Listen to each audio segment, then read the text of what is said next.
2,000 years later.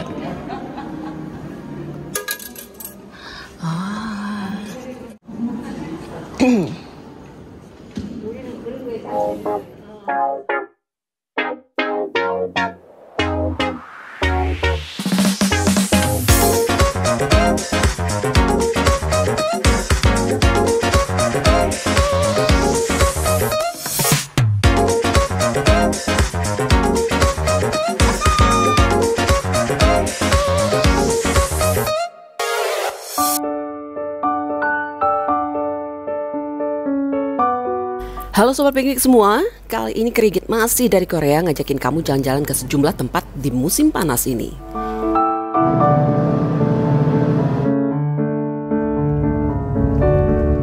Yang pertama, yang ini agak-agak sih sebenarnya, metikin apel guys. Beberapa tur menawarkan wisata memetik apel seperti yang biasanya ada juga di beberapa kota di Indonesia, seperti di Kota Malang, Jawa Timur. Yang berbeda adalah varian apel dan suasana yang ditawarkan. Jadi tuh kita dikasih kayak gini nih, bucket buat ngambil apel. Tapi katanya cuma boleh ngambil apel yang gede aja. Ini masih kecil-kecil sih. Kali ini Krigit metik apel di Gyeonggi-do, salah satu provinsi di luar kota Seoul. Seru juga sih, apelnya walau mini-mini tapi rasanya manis banget. Jadi tuh di sini tempat apel picking. Ya lumayan lah buat alternatif kalau misalnya pada mau liburan ke Korea cari yang lain. Tapi ini musiman sih kayaknya. Tadi saya lihat di atas, di situ ada yang besar. Kita nggak tahu deh. Beda varietasnya pasti. Ini pasti untuk wisata yang cuma segini.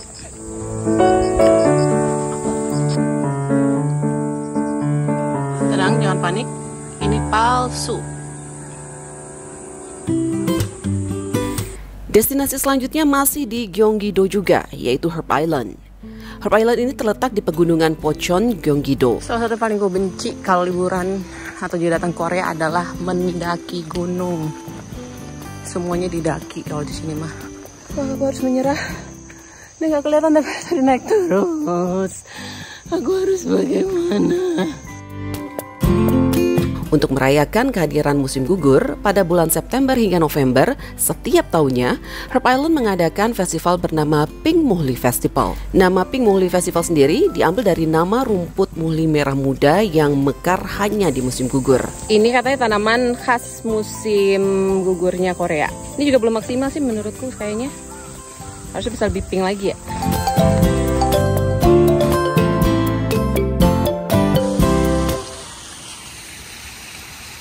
Ini tujuan akhir dan ini yang paling utama sebenarnya kenapa gue mutusin untuk ikut tur ini. Yang berikutnya cakep banget tempatnya, tapi menuju ke sini ya Allah Gusti, perjuangan banget. Jadinya nggak tahu deh ya, Krigit kudu merekomendasikan tempat ini apa enggak. Jujur ya pas lihat di turnya, ya bagus gitu, tapi perjalanannya bangke. Itu lagi terus. See there, kita dari sana, we're going up there. Pocheon Art Valley yang kita kunjungi ini dulunya adalah bekas tambang granit yang diubah menjadi ruang budaya dan seni. Dan di Pocheon Art Valley inilah terletak Danau Cheonju-ho yang tak asing lagi bagi Anda para penggemar K-drama. Danau ini telah menjadi latar belakang di berbagai drama Korea seperti Legend of the Blue Sea dan Moon Lovers serta banyak film lainnya. Danau yang diapit oleh tebing granit ini sebenarnya ada lubang galian granit. Namun setelah ditinggalkan, air hujan perlahan-lahan mengisi lubang tersebut dan mengubahnya menjadi danau. Kini Danau Cheonju-ho memiliki kedalaman 25 meter dan menjadi rumah untuk berbagai satwa khas Pocheon seperti udang karang, salamander, dan ikan-ikan kecil. Tapi aku kayaknya ini udah deh di situ aja. Di lake tadi aja. Gila, basah banget udah. Nah yang berikut ini Krigit sempat bahas sih di vlog sebelumnya, Korean Folk Village. Korean Folk Village ini juga terletak di Provinsi Gyeonggi-do dan merupakan museum yang menghadirkan konsep museum hidup. Buat yang suka banget dengan beragam tema ala Joseon atau kerajaan Korea, tempat ini tuh kudu didatengin. Rumah-rumah yang ada di sini semuanya asli guys. Dikumpulkan dari berbagai tempat yang ada di Korea. Ada ratusan rumah yang bisa dilihat di sini.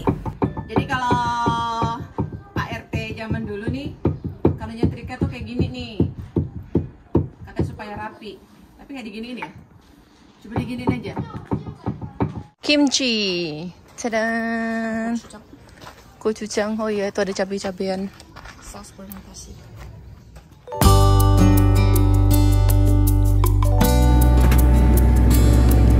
Nah, yang selanjutnya ini adalah tempat favorit Kriget di Seoul, yaitu Seoul Forest. Sampai. Taman di kota Seoul ini sangat luas dan populer dengan bunga sakuranya dan pohon ginkgo di musim gugur. Buat Kriget sendiri, tempat ini damai banget sih dan rekomendasi buat yang ingin melarikan diri dari hiruk-pikuk kota Seoul. Jika cuaca cukup bersahabat, piknik bisa jadi pilihan untuk menghabiskan waktu di sini. Ada bermacam bagian taman di sini, mulai dari taman bermain, tempat penelitian, dan lain-lain. Jadi ini tuh Seoul Forest, kayak hutan kotanya di Seoul gitu. Sayangnya hari ini mendung sih, cuma ya adem sih ya. Tadi jam 1 siang. Katanya kalau musim gugur sih lebih bagus di sini, tapi pasti enak banget buat jogging.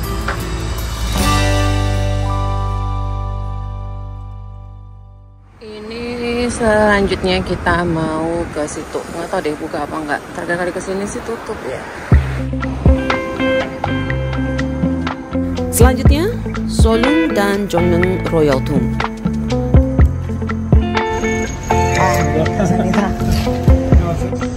Ya, orang itu kalau liburan preferensinya macam-macam ya. Kalau Kriget sih sukanya kayak gini. Cari tempatnya yang nggak gitu rame, ada sejarahnya. Seolung dan Jongneung atau yang biasa dikenal dengan Sonjongneung adalah pemakaman kerajaan. Seolung menjadi persemayaman raja ke-9 dinasti Joseon, sedangkan Jongneung adalah pemakaman bagi raja ke-11 Joseon, Jungjong. Meskipun namanya makam, namun sesungguhnya tempat yang berada di tengah-tengah distrik Gangnam ini adalah sebuah taman yang luas. Wilayah ini juga sudah tercatat sebagai UNESCO World Heritage Site di tahun 2009. Gila, ini tempat keren banget. Sebenarnya kalau dari layar mungkin dari kamera tuh agak gelap ya. Aslinya terang. Gila, sumpah keren banget. Rumputnya bagus banget. Jadi ini nih Royal Tomb, makam. Kalau misalnya di Mesir kan piramid, nggak piramid sih, ya ada kayak di Luxor itu kan. Jadi ada ditata-tata lah makamnya. Ini sama di sini, cuma bentuknya ini nih, gunung ini. Nah, satu gunung itu ada beberapa bagian gitu. Jadi ada tempat-tempatnya. Mirip-mirip sih, gila keren banget. Jadi kalau summer itu di sini tuh ada night viewing gitu. Tapi cuma summer aja. Ini ngantri. Jadi nggak bisa sendiri-sendiri, harus pakai grup gitu kayaknya. Harganya lumayan sih. Istana Gyeongbok memang sudah lama menjadi salah satu destinasi utama wisata di Seoul. Tapi jika sobat kesini saat musim panas, nggak ada salahnya mengunjungi Gyeongbok di malam hari. Ya, untuk waktu-waktu terbatas, istana ini dibuka di malam hari guys. Biasanya dari Juni hingga Agustus. Percayalah, suasana yang ditawarkan sangat berbeda dengan Gyeongbok di siang hari.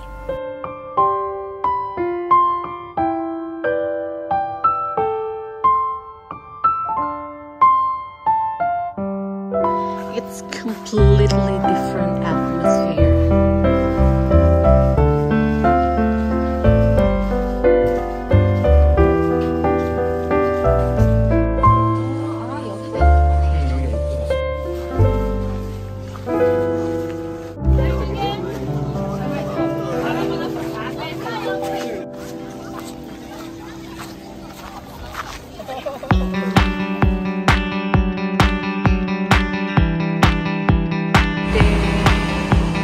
Selanjutnya, Dongmyo Shrine. Nah, kalau di kuil ini tidak bisa didatangi sendirian ya sobat. Ada waktu tertentu yang harus kita ikuti, serta kita harus ikut grup beserta pemandu yang sudah disediakan. Kayaknya hari ini bagus banget. Tuh, langitnya oke. Kita mau ke Jongmyo itu. Jadi temple sih, kuil gitu.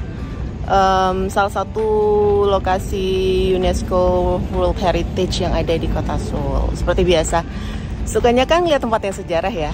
Jadi yuk jalan yuk.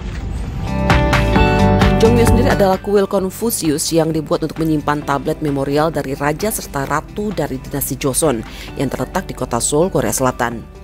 Menurut UNESCO, Jongmyo adalah kuil kerajaan yang tertua yang digunakan untuk tempat penghormatan dan ritual upacara sejak abad ke-14.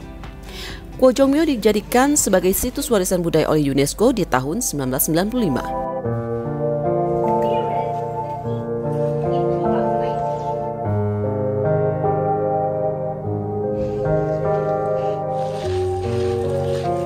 Saat ini kuil yang cukup luas dan cantik ini masih dalam tahap pembenahan, dan di tempat ini masih sering dilaksanakan acara-acara keagamaan.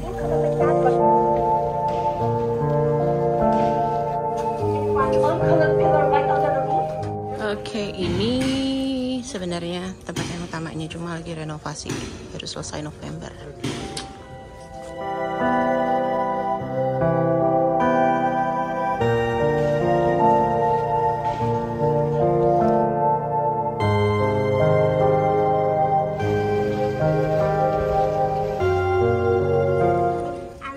Ini nggak pakai marble karena supaya nggak silau. Oke, jadi ini bangunan utamanya Yongmyojeon area 2. Oke. Ternyata kalau di sini itu weekdays, which is hari ini, kalau keliaran di Jongmyo Shrine itu harus pakai guide, nggak bisa keliaran sendiri. Tapi masalahnya kalau weekend itu pasti rame ya. Jadi ya sudahlah ya. Dan hamba orang Indonesia sendiri. Kenapa ya orang kita tuh jarang banget yang suka sejarah. Pasti kalau ke Korea itu maunya belanja. Salah satu menarik adalah keberadaan batu kuadrat yang dulunya dibuat untuk Tuhan, raja, dan anak laki-laki raja atau putra mahkota. Jadi ada 3 tempat ya. Yang tengah ini for the spirit. Kalau nggak salah aku tadi ini buat crown prince dan itu buat king.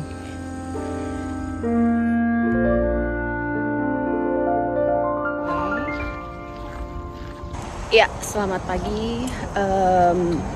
Hari ini mau ke museum. Kita mau ke Museum Nasional Korea. Katanya sih bagus. Ini pertama kali aku kesini. Jadi pengen tahu juga ada apa sih di sini.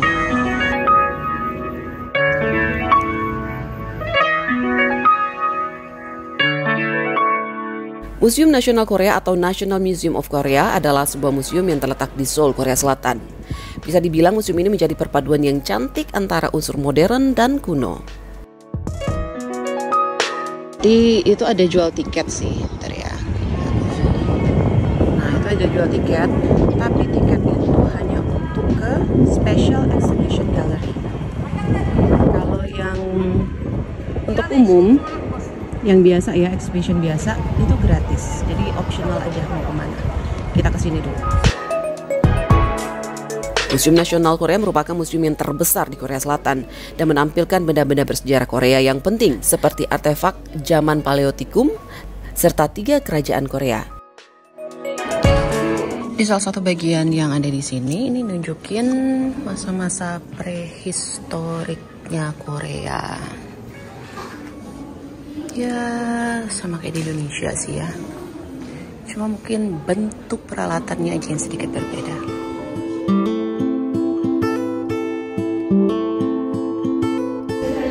Jadi menurut kepercayaan Korea ada kayak 4 entities yang menjadi pelindung mereka. Pertama ini adalah, let me see, Blue Dragon. Yang selanjutnya ini kayaknya kura-kura deh. Ada sih. Oh iya, kura-kura dan ular. Selanjutnya phoenix, red phoenix. I don't know where's the phoenix. Terakhir ini harimau putih.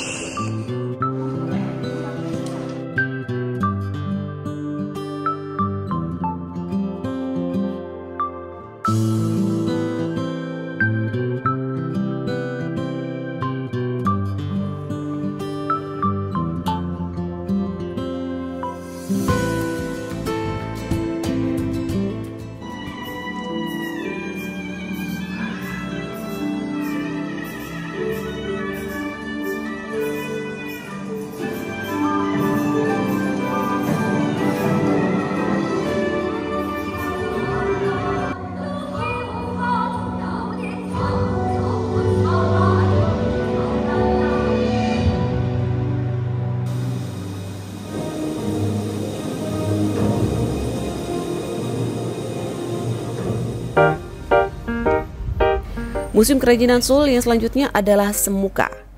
The Seoul Museum of Craft Art atau Semuka merupakan museum kerajinan pertama yang dibuka untuk publik pada Juli 2021. Dan sejak itu museum ini memamerkan berbagai macam kerajinan dari berbagai bidang dan juga era, dari tradisional hingga modern. Tempat ini dikatakan menjadi lokasi bagi yang ingin mencari tahu tentang perkembangan beragam kerajinan dari masa ke masa.